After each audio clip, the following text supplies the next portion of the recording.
Semana Santa, terça-feira, tema 42, diante de Pilatos, Jesus Cristo Rei. Pontos a meditar: 1. Jesus condenado à morte. 2. O Rei dos Judeus, um reino de graça. 3. O Senhor quer reinar nas nossas almas. Pelo sinal da Santa Cruz, livrai-nos Deus, nosso Senhor, dos nossos inimigos. Em nome do Pai, do Filho e do Espírito Santo. Amém. Meu Senhor e meu Deus, creio firmemente que estás aqui, que me vês, que me ouves.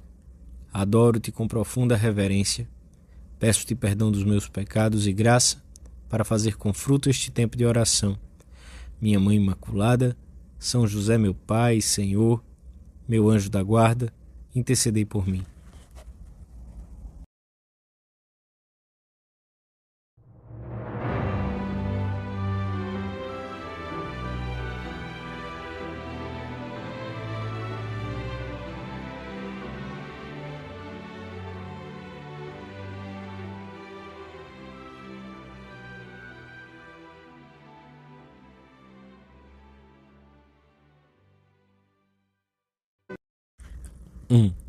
Com as mãos atadas, o Senhor é conduzido à residência do procurador Pôncio Pilatos. Todos têm pressa em acabar. Jesus, em silêncio e com essa dignidade que se reflete no seu porte, passa por algumas ruelas a caminho da casa de Pilatos. Já nascera o dia e os habitantes da cidade tinham acordado e corriam às portas e janelas para ver um preso tão conhecido e admirado pela sua santidade e obras. O Senhor ia com as mãos atadas, e a corda que lhe atava as mãos unia-se ao pescoço. Esta era a pena que se impunha aos que haviam usado mal da sua liberdade contra o seu povo.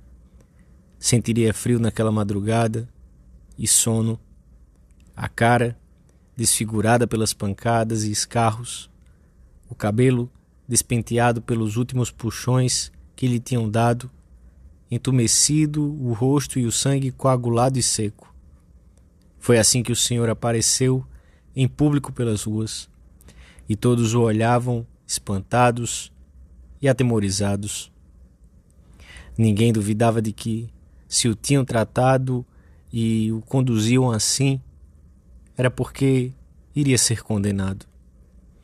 Jesus passa da jurisdição do Sinédrio para Roma, pois as autoridades judaicas podiam condenar à morte, mas não executar a sentença, e recorrem à autoridade romana quanto antes, nas primeiras horas da manhã, porque querem acabar com Jesus antes das festas.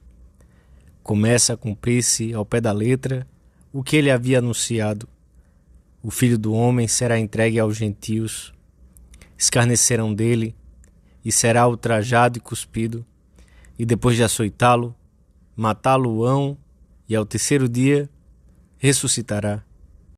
Conduziram Jesus à praça do pretório, mas os que o acusavam não entraram no pretório para não se contaminarem e poderem comer a Páscoa, pois os judeus ficavam legalmente impuros se entravam à casa de estrangeiros. Ó cegueira ímpia, exclama Santo Agostinho, parece-lhes que ficarão contaminados com uma casa estranha e não temem ficar impuros com um crime. Cumprem-se uma vez mais as palavras duríssimas que o Senhor lhes dissera tempos atrás: guias cegos, filtrais um mosquito e engolis um camelo. Saiu, pois, Pilatos para ter com eles. Jesus encontra-se de pé diante de Pilatos. O procurador pode contemplar a paz e a serenidade do acusado, em contraste com a agitação e a pressa dos que querem a sua morte. Disse-lhe Pilatos: és tu o rei dos judeus? Jesus respondeu-lhe: o meu reino não é deste mundo. Se o meu reino fosse deste mundo, os meus súditos lutariam para que eu não fosse entregue aos judeus. Mas o meu reino não é daqui. Perguntou-lhe então Pilatos: és, portanto, rei? Respondeu Jesus: sim, tu o dizes. Eu sou rei. Esta foi a última declaração que o Senhor fez perante os seus acusadores. Depois ficou calado como ovelha muda diante dos tosquiadores. O mestre encontra-se só. Os seus discípulos já não ouvem os seus ensinamentos. Abandonaram-no agora que tanto podiam aprender. Nós queremos acompanhá-lo na sua dor e aprender dele a ter paciência diante das contrariedades de cada dia e a oferecê-las com amor.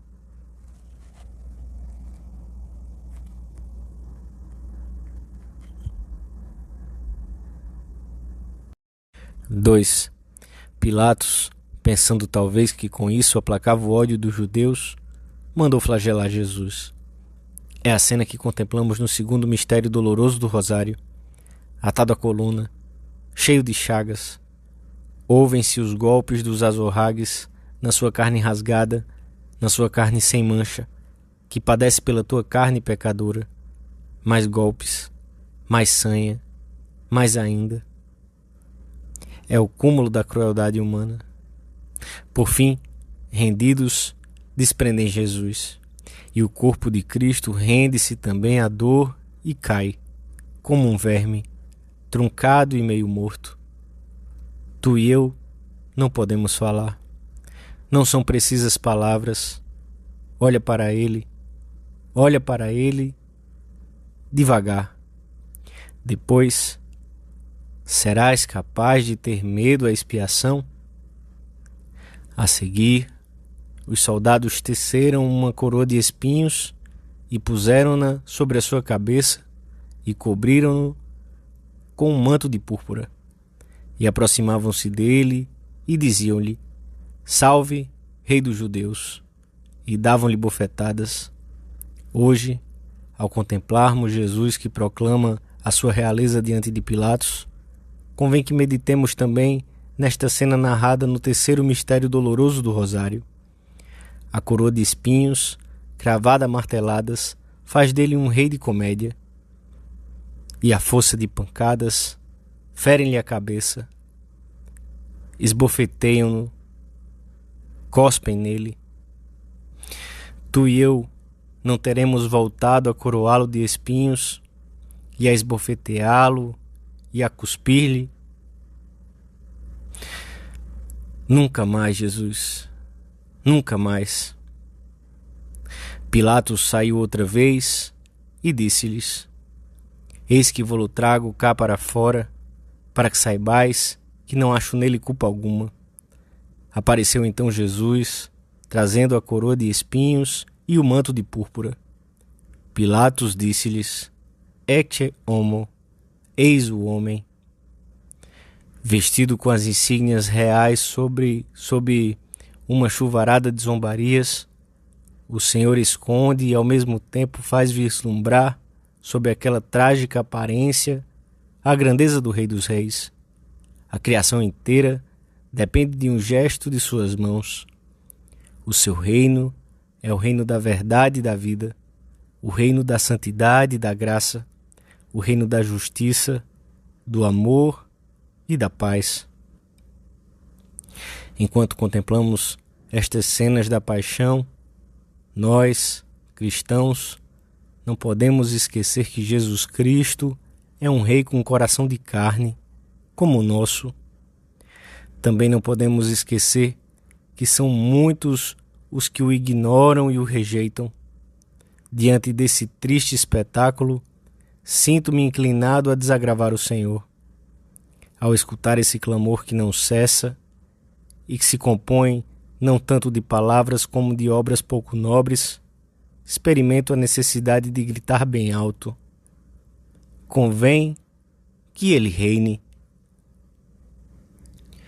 Muitos ignoram que Cristo é o único Salvador, aquele que dá sentido às nossas vidas e aos acontecimentos humanos, aquele que constitui a alegria e a plenitude dos desejos de todos os corações, o verdadeiro modelo, o irmão de todos, o amigo insubstituível, o único digno de toda confiança.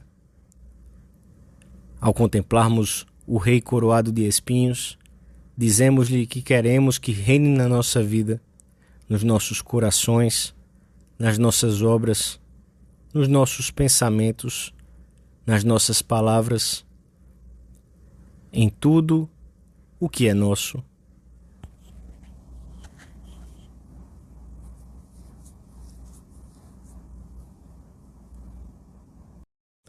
Três. Jesus Cristo é o Rei de toda a criação, pois tudo foi feito por Ele, e dos homens em particular que foram comprados por um grande preço. Já o anjo dissera a Maria: darás à luz um filho, e o Senhor Deus lhe dará o trono de seu pai Davi, e o seu reino não terá fim. Mas o seu reino não é como os da terra. Durante o seu ministério público, o Senhor nunca cedeu ao entusiasmo das multidões, um entusiasmo demasiado humano e misturado com esperanças meramente temporais. Percebendo que queriam arrebatá-lo e fazê-lo rei, retirou-se. No entanto, aceita o ato de fé messiânica de Natanael. Tu és o Filho de Deus, tu és o Rei de Israel. Mas ainda evoca uma antiga profecia para confirmar e dar profundidade às suas palavras. Vereis o céu aberto e os anjos de Deus subirem e descerem em torno do Filho do Homem. O seu reinado é de paz, de justiça, de amor. Deus Pai arrancou-nos do poder das trevas e transferiu-nos para o reino do seu Filho muito amado, no qual temos a redenção. Não obstante, também hoje são muitos os que o rejeitam. Em muitos ambientes parece tornar-se a ouvir aquele grito pavoroso: não queremos que ele reine sobre nós. Que dor tão grande não seria do Senhor quando comentava a parábola que reflete a atitude de muitos homens. Mas os homens daquela região odiavam-no, de Jesus na parábola, e enviaram atrás dele embaixadores para dizer: não queremos que ele reine sobre nós. Que mistério de iniquidade tão grande é o pecado! O reino do pecado, onde habita o pecado, é um reino de trevas, de tristeza, de solidão, de engano, de mentira. Todas as tragédias, calamidades do mundo, bem como as nossas misérias, têm a sua origem nessas palavras: não queremos que ele reine sobre nós. Nós agora acabamos a nossa oração dizendo a Jesus novamente que ele é o Rei do meu coração, Rei desse mundo íntimo dentro de mim mesmo, em que ninguém penetra e em que eu sou o único Senhor. Jesus é o Rei aí, no meu coração. Tu o sabes bem, Senhor.